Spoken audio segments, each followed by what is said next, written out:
যাদের কবিতা নেওয়া হয়েছে কবি মল্লিকা সেনগুপ্ত, কবি রামচন্দ্র পাল এবং কবিগুরু রবীন্দ্রনাথ ঠাকুর। ভাবনা সংকলন ও পরিচালনা শ্রী সুমন ভট্টাচার্য। মানুষের সৃষ্টিতে নারী পুরাতনী। নবসমাজে নারী শক্তিকে বলা যেতে পারে আদ্যাশক্তি। এই সেই শক্তি যা জীবলোকে প্রাণকে বহন করে, প্রাণকে পোষণ করে। পৃথিবীকে জীবের বাসযোগ্য করবার জন্যে অনেক যুগ গেছে ঢালায় পেটায় মোড়া মিস্ত্রির কাজে। সেটা আধখানা শেষ হতে না হতে প্রকৃতি শুরু করলেন জীব সৃষ্টি। পৃথিবীতে এলো বেদনা, প্রাণ সাধনার সেই আদিম বেদনা প্রকৃতি দিয়েছেন নারীর রক্তে, নারীর হৃদয়ে। জীববাণীর সমস্ত প্রকৃতিজাল প্রবল করে জড়িত করেছেন নারীর দেহ মনে তন্তুতে তন্তুতে। এই প্রবৃত্তি স্বভাবতই চিত্তবৃত্তির চেয়ে হৃদয় বৃত্তিতে স্থান পেয়েছে গভীর ও প্রশস্ত ভাবে। এই সেই প্রবৃত্তি নারীর মধ্যে যা বন্ধন জাল কাঁদছে নিজেকে ও অন্যকে ধরে রাখবার জন্যে প্রেমে, স্নেহে, সকরুণ ধৈর্যে মানব সংসারকে গড়ে তোলবার, বেঁধে রাখবার এই আদিম বাঁধুনি। এই সেই সংসার যা সকল সমাজের, সকল সভ্যতার মূল ভিত্তি। সংসারের এই গোড়াকার বাঁধন না থাকলে মানুষ ছড়িয়ে পড়ত আকার প্রকারহীন বাষ্পের মতো, সংহত হয়ে কোথাও মিলন কেন্দ্র স্থাপন করতে পারত না। সমাজ বন্ধনের এই প্রথম কাজটি মেয়েদের।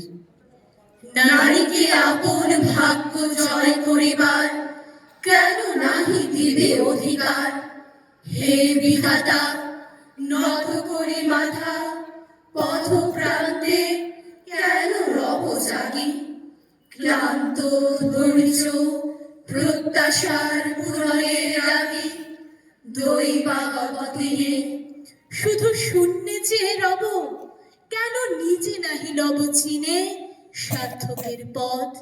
কেননা ছুটাব তেজে সন্ধানের রথ, দুর্দর্শ ধৈর্যে অশ্বারে বাঁধি দৃঢ় বলগা পাশে।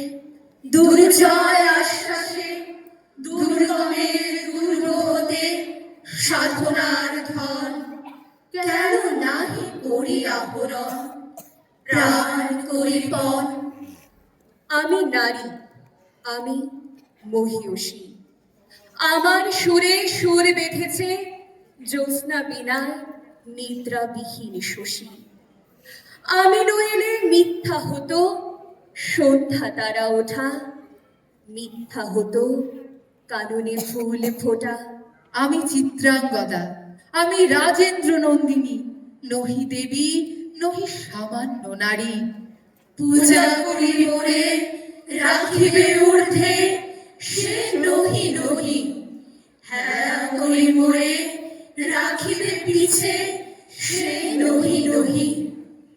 যদি পার্শ্বে রাখো মোরে সংকটে সম্পদে, সম্মতি দাও যদি কঠিন ব্রতে সহায় হতে, পাবে তবে তুমি চিনিতে মোরে। আজ শুধু করি নিবেদন, আমি চিত্রাঙ্গদা, রাজেন্দ্র নন্দিনী। আমার যে রূপ আছে সে কথা ভুলতে তোমার বেশি দিন লাগেনি, কিন্তু আমার যে বুদ্ধি আছে সেটা তোমাদের পদে পদে স্মরণ করতে হয়েছে। ওই বুদ্ধিটা আমার এতই স্বাভাবিক যে তোমাদের ঘরকন্যার মধ্যে এত কাল কাটিয়েও সে আজও বেশ টিকে আছে। মা আমার এই বুদ্ধিটার জন্যে বিষম উদ্বিগ্ন ছিলেন। মেয়ে মানুষের পক্ষে এক বালাই, যাকে বাধা মেনে চলতে হবে সে যদি বুদ্ধিকে মেনে চলতে চায় তবে ঠোকর খেয়ে খেয়ে তার কপাল ভাঙবে। কিন্তু কি করব বলো, তোমাদের ঘরের বউয়ের ঠিক যতটা বুদ্ধির দরকার, বিধাতা অসতর্ক হয়ে আমাকে তার চেয়ে অনেকটা বেশি দিয়ে ফেলেছেন। সে আমি এখন ফিরিয়ে দিই কাকে? তোমরা আমাকে মেয়ে জ্যাঠা বলে দুবেলা গাল দিয়েছো। কটু কথাই হচ্ছে অক্ষমের সান্ত্বনা। অতএব সে আমি ক্ষমা করলুম। আমার একটা জিনিস তোমাদের ঘরকন্যার বাইরে ছিল, সেটা কেউ তোমরা জানোনি। আমি লুকিয়ে কবিতা লিখতুম। সে ছাইপাশ যাই হোক না, সেখানে তোমাদের অন্দরমহলের পাঁচিল ওঠেনি, সেইখানে আমার মুক্তি, সেইখানে আমি আমি আমি অন্তপুরের মেয়ে, চিনবে না আমাকে। তোমার শেষ গল্পের বইটি পড়েছি শরৎবাবু, বাসি ফুলের মালা। তোমার গল্পের নায়িকা এলোকেশীর মরণ দশা হয়েছিল 35 বছর বয়সে। 25 বছর বয়সের সঙ্গে ছিল তার রেশারেশি। দেখলে তুমি মহোদয় বটে, জিতিয়ে দিলে তাকে। যদি না তোমার লেখা সাধারণ মেয়ে বলতে পারতো তার দুঃখ দিনলিপি। মেয়েদের মুখে আজও বল ফুটতো না। যদি না লাবণ্য এসে বাঙালির সামনে এসে দাঁড়াতো, বাংলার নতুন মেয়েরা আজও হয়তো ঠিক জানতো না মাথা উঁচু করে ভালোবাসা। যদি না সে কাদম্বিনী মরিয়া প্রমাণ করে দেন, মেয়েদের সব মৃত্যু থেকে যেত অসম্মানিত। মেধা বিচ্ছুরণে যদি সুচরিতা না চমকাতেন, 100 বছর পরে মেয়েদের বুদ্ধিমত্তা আবিষ্কৃত হতো। গল্পে গল্পে গল্প গুচ্ছে এক একটি নারীর হৃদয় অশ্রু জলে, যন্ত্রণায়, আনন্দের টানে যদি না লিখিত হতো পাতায় পাতায়, কি করে লিখতাম বলো? কি করে তোমার ওই নারীবাদী গল্পগুচ্ছগুলি আমার ভেতরে এসে প্রাণ পায় প্রেমে, প্রতিবাদে? রবীন্দ্রনাথ সঙ্গে আছেন আমার বাউল তিনি, এক তারাতে একখানি সুর, গান শুনি গান শুনি।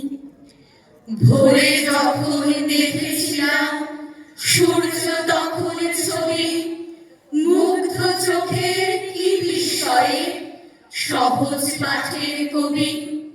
সূর্যে পোড়ায় দুপুর, কি যে উথাল পাথাল মন।